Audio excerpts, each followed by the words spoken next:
उसके ऊपर अनावश्यक राजनीतिक विवाद छेड़ने का प्रयास करना ठीक नहीं है।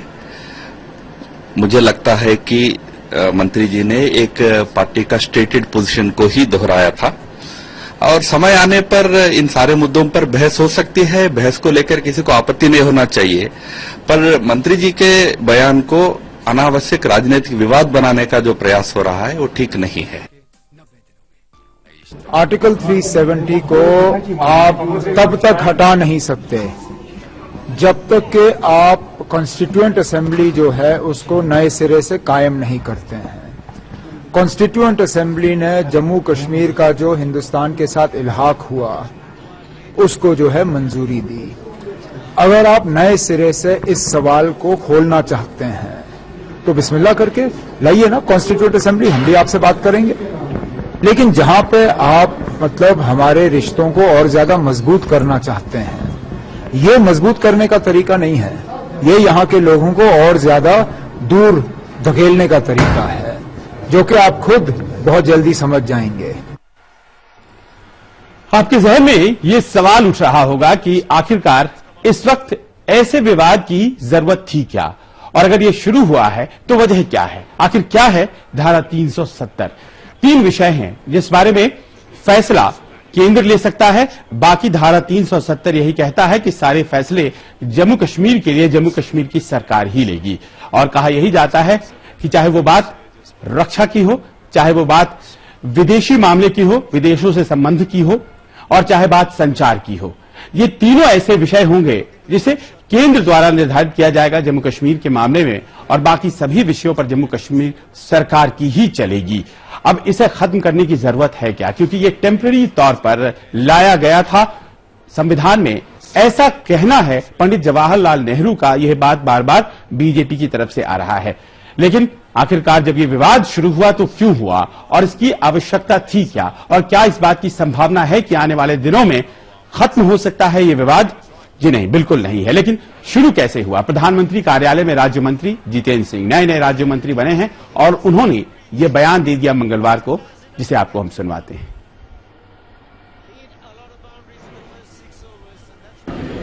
शायद जिन्होंने कहा है और बयान वापस लिया है, उन्होंने केवल बीजेपी के मैनिफेस्टो के आधार पर कहा है। एक पार्टी का मैनिफेस्टो, चाहे वो पार्टी आज सत्ता में है, वो देश की सोच नहीं हो सकती। शायद जिन्होंने ये कहा है और बाद में समझे हैं, अनुभव की कमी के कारण कहा है। अभी सरकार बनने के 24 घंटे के अंदर ऐसा बयान आना चौंकाने वाली बात है, और ये एक ऐसी कंट्रोवर्सी है जिसको शुरू करने की कोई आवश्यकता नहीं है। पर उसके साथ साथ जो आरएसएस ने कहा है वो अपने आप में गंभीरता रखता है कि क्या आरएसएस तय करेगी कि भारत की संसद संविधान से जुड़े मुद्दे और राष्ट्रीय नीतियों से जुड़े मुद्दे पर निर्णय कैसे हो। माफ करेंगे, हम आपको जितेंद्र सिंह ने क्या कहा है ये नहीं सुनवा सके। दरअसल उन्होंने जो कहा था उसका लब्बुलबाब यही था कि इस बात पर चर्चा होनी चाहिए कि अनुच्छेद 370 बना रहे या नहीं बना रहे। और इसके जवाब में कांग्रेसी ये कह रहे हैं कि दरअसल अनुभवहीनता है, धारा 370 को खत्म करने का कहां प्रश्न उठता है, और यह खत्म हो भी नहीं सकता है। जो विशेषज्ञ की राय है वो ये कहती है कि कम से कम 2/3 बहुमत लोकसभा में, जो फिलहाल नहीं है, और दूसरी तरफ राज्यसभा में तो और भी स्थिति बुरी है, क्योंकि 60 के आसपास ही सांसद हैं एनडीए के, और जरूरत 167 की पड़ेगी। तो ऐसे में जबकि इस बात की संभावना ही नहीं है, और ऐसे में जबकि मुद्दे सरकार के सामने कुछ और हैं, और सबसे ज्यादा महंगाई से जुड़े हुए मुद्दे, और ऐसे मुद्दों के वक्त 370 की बहस क्यों हो रही है? क्या इसलिए कि वहां आने वाले दिनों में चुनाव है? लोग यही कहते हैं। लेकिन बात अब हम करेंगे प्रधानमंत्री की, क्योंकि आखिरकार प्रधानमंत्री ने इस पर अभी कुछ नहीं बोला है। उनके कार्यालय में जो राज्य मंत्री हैं उन्होंने ही बोला है, और वो भी आज धारा 370 की बहस में अपने आप को अलग करते दिखाई पड़े, और इस पर हुए किसी भी सवाल का उन्होंने जवाब नहीं दिया। लेकिन अपने एजेंडा पर कायम हैं। गुजरात के मुख्यमंत्री बने अब देश के प्रधानमंत्री नरेंद्र मोदी, और जिस तरह से गुजरात में मुख्यमंत्री रहते हुए नरेंद्र मोदी ने तौर तरीके अपनाए थे और जिस तरह से वो काम करते थे, उसकी कुछ कुछ झलक केंद्र सरकार में भी दिखनी शुरू हो गई है। बुधवार को प्रधानमंत्री ने मंत्रियों को साफ हिदायत दी है कि मंत्री अपने रिश्तेदारों को निजी सचिव और निजी सहायक कतई न बनाएं, रिश्तेदारों को कोई ठेका न दें। यह भी बड़ा स्पष्ट कहा गया है। भाई भतीजावाद से बिल्कुल बचें, काम करने वाले अधिकारियों को तवज्जो दें और साथ ही मंत्रियों से अपने अपने इलाकों के लोगों से सीधा संपर्क साधे रहने को कहा गया है। जनता से जुड़े काम के प्रति ईमानदारी बरती जाए, ये बात भी कैबिनेट की बैठक में कह दी गई है। फिजूल खर्ची से बचने की सलाह भी मंत्रियों को दी गई है और बड़ा स्पष्ट है कि ये जो संदेश है मंत्रिपरिषद के लिए, एक एक मंत्री को उसका पालन करना है। और जिस तरह से ये बात सामने आई है, उसकी प्रतिक्रिया आखिर किस तरह से हुई है। मोदी सरकार में रामविलास पासवान वरिष्ठ मंत्री हैं और उनसे जब पूछा गया कि आखिरकार क्या इस तरह की जो हिदायतें मिली हैं, इसको आप किस तरह से लेते हैं, तो उन्होंने कहा बिल्कुल सही है और ऐसा ही होना चाहिए जैसा कि प्रधानमंत्री कह रहे हैं। एक सवाल और था कि ये कहा गया कि मंत्री जो अपने स्टाफ को नियुक्त करेंगे उसमें रिलेटिव्स को न रखें। बिल्कुल ठीक है, बिल्कुल ठीक है। हम इससे 100% सही है, बिल्कुल नहीं रखना चाहिए। और हम लोगों ने, हम तो 89 से हैं, मिनिस्टर रहे 89 से रहे हैं आज तक हमने कहीं 4th ग्रेड में भी अपने संबंधी को नहीं रखा है। कैबिनेट की बैठक प्रधानमंत्री ने मंगलवार को ली थी और पहली कैबिनेट की बैठक थी। 5 बजे शुरू हुई, 7 बजे जाकर खत्म हुई। और इतनी लंबी बैठक क्यों चली, उसका मर्म अब समझ में आ रहा है। किस तरह की बातें, किस तरह की हिदायतें और किस तरह के संदेश प्रधानमंत्री के द्वारा अपने मंत्रियों को दिए गए। लेकिन संदेश केवल मंत्रियों को नहीं दिए गए, क्योंकि प्रधानमंत्री कार्यालय में जो अधिकारी हैं उनको भी संदेश दिया गया है और उनके जरिए बाकी के अधिकारियों को भी संदेश दिया गया है। और यह कहा गया है कि जन शिकायतों को तेजी से निपटाया जाए और इसके लिए व्यवस्था की जाए और साथ ही साथ विकसित और आधुनिक तकनीक के इस्तेमाल के जरिए लोगों की समस्याएं दूर की जाएं। इस बात पर भी प्रधानमंत्री कार्यालय के अधिकारियों को कहा गया है।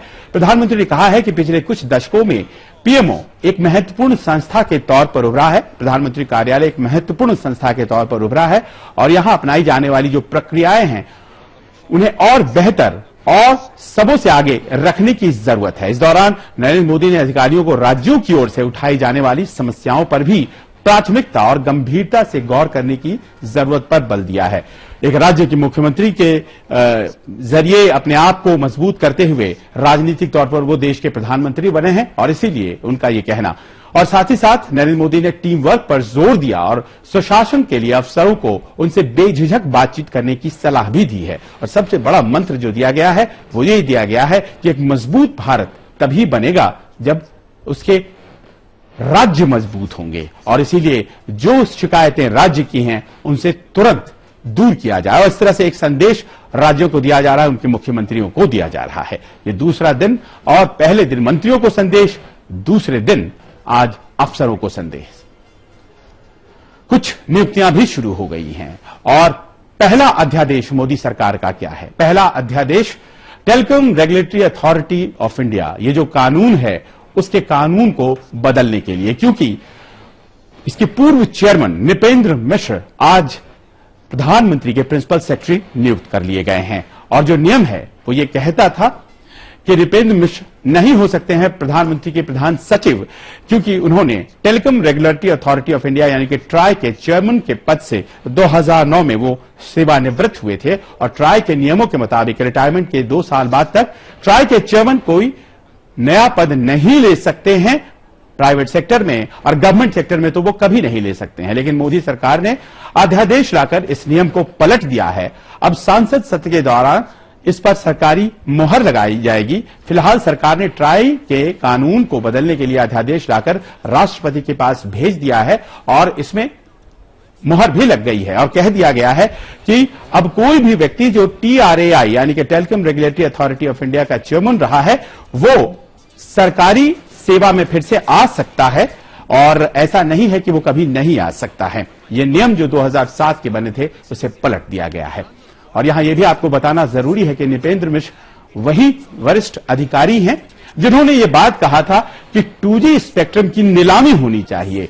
ए राजा ने नीलामी नहीं की थी, आपको याद होगा, संचार मंत्री के तौर पर, लेकिन ए राजा के खिलाफ जो केस है उसमें नृपेंद्र मिश्र ने गवाह के रूप में भी उपस्थित हुए थे और यही कहा था कि ये जो नुकसान हुआ है 1,76,000 करोड़ का सीएजी ने आंका है, ये नहीं हो सकता था अगर शायद नीलामी हुई होती, जो नहीं हुई है।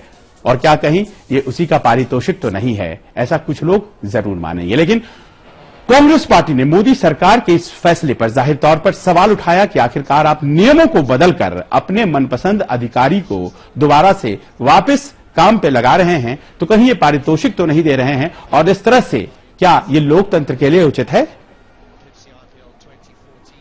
कि सरकार ने अपने पहले ही दिन और नरेंद्र मोदी जी ने अपने पहले ही दिन अपने ही कैबिनेट को बाईपास करके ऑर्डिनेंस के रूप में अपने प्रिंसिपल सेक्रेटरी को अपॉइंट करने के लिए ऑर्डिनेंस मूव कर दिया है। और यही भारतीय जनता पार्टी, इन्हीं के ये प्रधानमंत्री हैं जिन्होंने जब हमारे खाद्य सुरक्षा कानून को ऑर्डिनेंस के तौर के ऊपर हम लेकर के आ रहे थे, जिसमें करोड़ों लोगों को, हमारे भूखे लोगों को, करोड़ों लोगों को, जो गरीब लोग हैं उन लोगों को फायदा पहुंचना था, उसका इन्होंने विरोध किया।